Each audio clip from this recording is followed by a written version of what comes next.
Yippee! It's GrimYeeCaw. I'm here with an English Haunting demo. This game apparently has had its full release, but it's not yet available on Steam. It seems to only be available on itch, so before I bought it, I wanted to try out the demo while it was still available on Steam. It seems to be like a creepy point-and-click type game, which I like. I think it's going to be kind of reminiscent of like Nancy Drew stuff. I've heard of the company before, but I haven't played any of their games. So let's try it. London, 1907. Thus, with this method, we can determine the time of death within a margin of error of 2 hours. You should ask Cooper. Me? Why not you? Hughes, Cooper. It would be interesting if you'd share your doubts with the class. Look what you achieved. Ah, coward. Professor Moore. Is it true that you and Professor Ward are devoted to hunting ghosts? My, you've been badly informed. We are devoted to studying them, not to hunting them. Oh, what? That's nonsense. Ghosts don't exist. Do you have any conclusive evidence that can substantiate that statement, Mr. Cooper? They're a myth, an invention of mankind to scare those of weak mind. Those of weak mind, eh? Very well. Let's see. How many of you believe in God? You can raise your hands.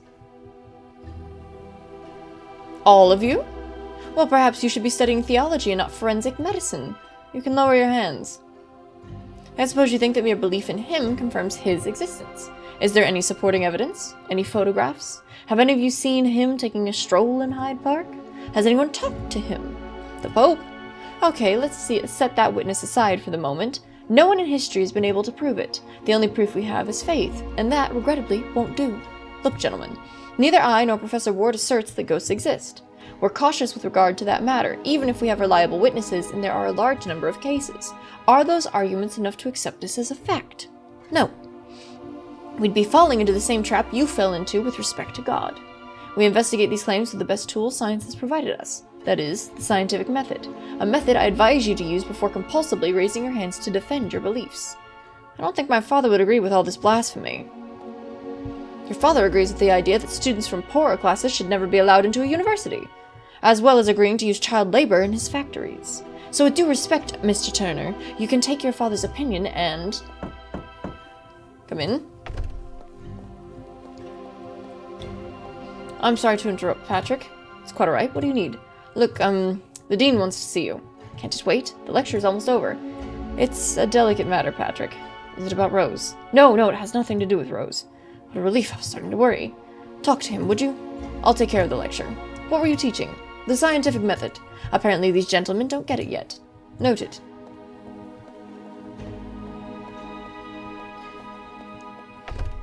Well, gentlemen, the scientific method. One moment. What? Mr. Lee? Mr. Lee? Sorry, I didn't hear you. I was admiring the trophies. Did you know the university won the Greco-Roman Wrestling Championship in '89? I did not. We haven't won since. Such a pity. There are more trophies in the hall. Have a nice day. There are more trophies in the hall. Why do I always find you in front of this cabinet? They're pretty, don't you think? Excuse me? The wrestling trophies. Ah, yes, I suppose they are. And such a point of pride for the university, right? Yes, of course. Can I inquire about your obsession with trophies? I want to win one. I mean, I want the university to win one in my discipline, Greco-Roman wrestling. What's preventing you from participating in a championship? I understand you're a good wrestler. Manager Taylor. He doesn't want to be embarrassed like in '96. What happened in '96? Oxford humiliated us. They defeated all our wrestlers. Manager Taylor doesn't want that to be repeated. And in his view, the most sensible thing to do is not to compete. It makes no sense, right? Especially if they have me. I'm the best wrestler the university has had in years. I might be able to convince the manager. I'd very much appreciate it. Tell him Oxford won't stand a chance against me. I'm big and relentless. I want that on my tombstone. And strong! Yep, you look strong, yes. Of course I do. Strongest in the university. Do you want to see it? Test me. There's no need. I trust you. Bring me a metal rod. I'll bend it for you. I don't have one, but won't worry. I'll do what I can to persuade Manager Taylor. Many thanks, Professor. Have a nice day. Oh, I forgot it's It's a gift from the Raymond Baxter, former pupil and famous sculptor. It represents a certain Celtic deity celebrating the winter solstice. Ward is threatened to retire this pagan figure several times, to the pupil's dismay. Every 21st of December, they fill the statue's bowl with whiskey and parade in front of it, paying their respects. What are you doing, Mr. Cook? Oh, what are you doing with Professor Ward's portrait, Mr. Cook? Haven't you heard? Of course not. You've been shut up all day in that lecture room. Get inside and they'll bring you up to date. It's a scandal. A scandal! Uh-oh.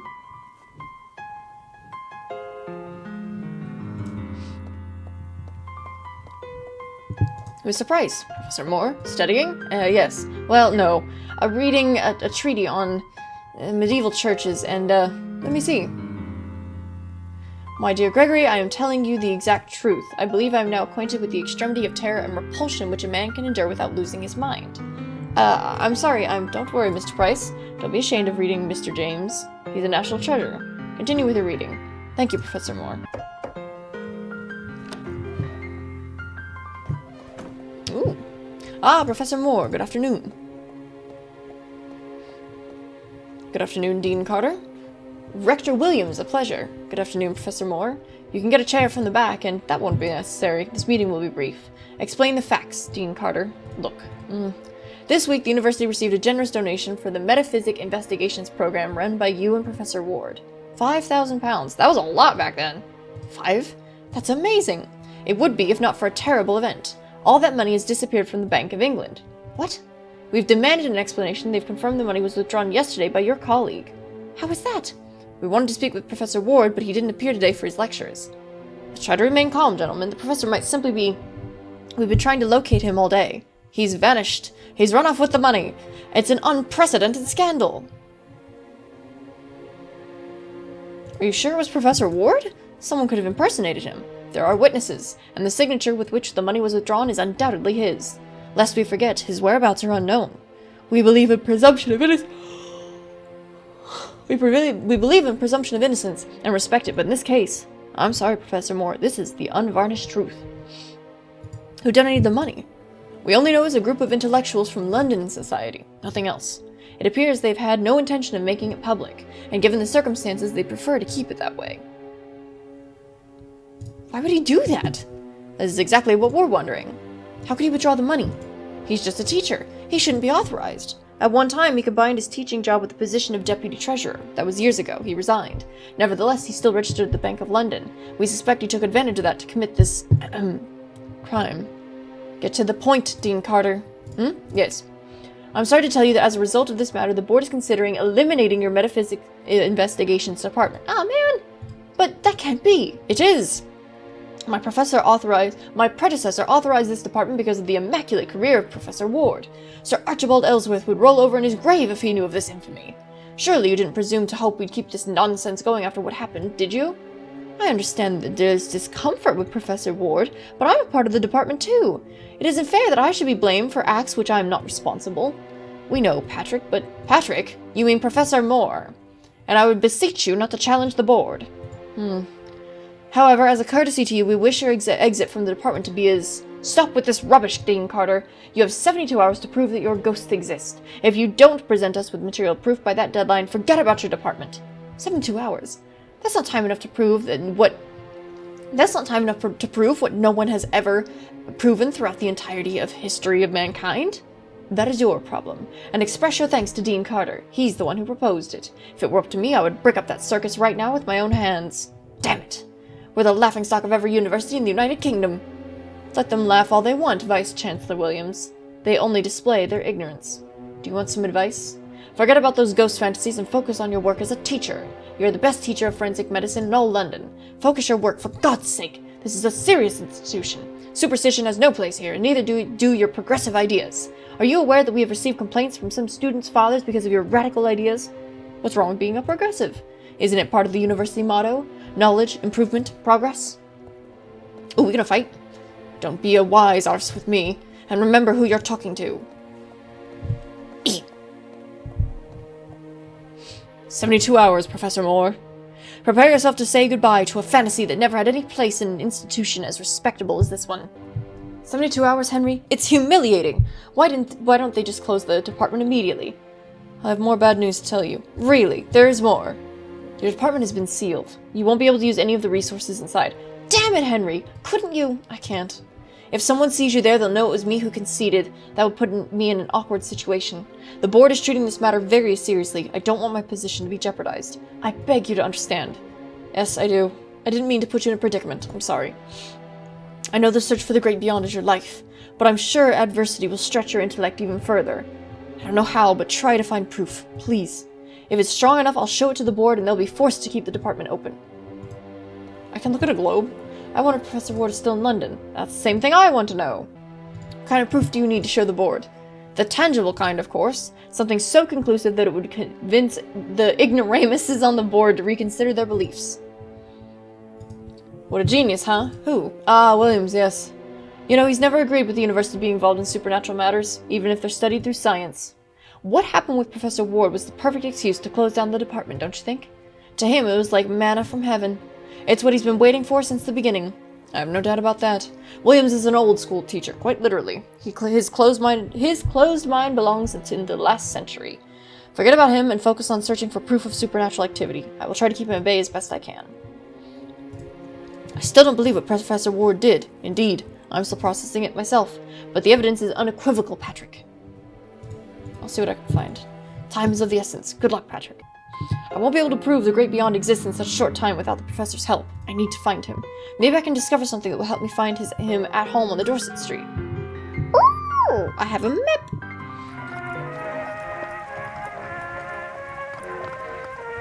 That's so cool. This is so nice! Ooh, it's dark. That's it. Room number 4. So you're a friend of Professor Ward? Exactly. And he's vanished. Sadly. And why do you want to examine his room? Are you from Scotland Yard? No, I'm a professor, such as he. I only want to have a look to see if there's anything that might enlighten me to his whereabouts. Ah, that makes sense. When was the last time you saw him? I know he went out last evening. I was in bed, but I heard his footsteps on the stairs. Haven't you seen him since then? No, sir. Did you notice anything strange about him? Of course I noticed. But not only yesterday, always. He's a strange man, though a very polite one. How I wish the rest of my tenants were as courteous as him. Why's the corridor so dark? The electric company convinced me to install this new light system in the house. They didn't tell me the price would double compared to gaslight. That's what professor means, you know. Well, that's what progress means, you know. Progress for the usual suspects, those in power.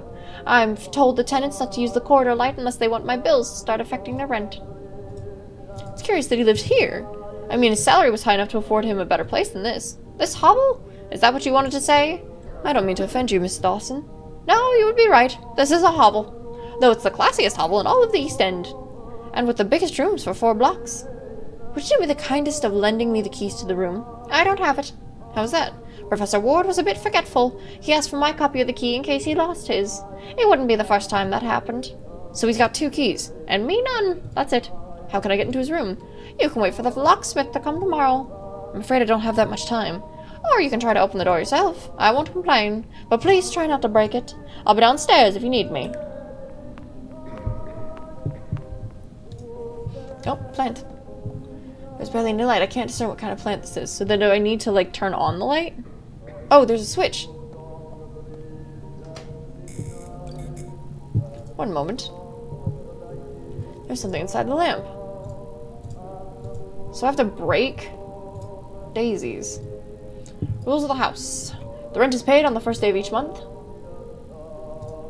Breakfast will be served from 7 to 8 a.m. No animals allowed. Out of respect to the rest of the tenants, silence is requested beyond 10 p.m. In case of theft, the landlady is not responsible for the personal belongings of the tenants. Use of opiates is strictly forbidden inside the rooms. Any such infraction will be immediately reported to the police. This is a decent house. Partners from the opposite sex are strictly forbidden, especially same-sex partners. In case of infringement of these rules, the landlady has the right to immediately rescind the rental agreement. Cool. There's nothing inside the vent. Select an item and click on the icon to get a... Oh! The icon. Rather keep the corridor lit, but her bills are gonna go up. Oh, god damn it.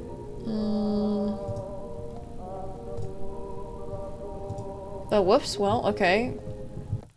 Huh? Do I need to go back to the university to get something? Okay, cool, I can talk to this guy. I'm actually gonna leave that episode here. This is a bit of a longer demo than I thought it would be. If you enjoyed, please leave a like. If you like what I'm doing, maybe subscribe. See you in the next one. Yeehaw!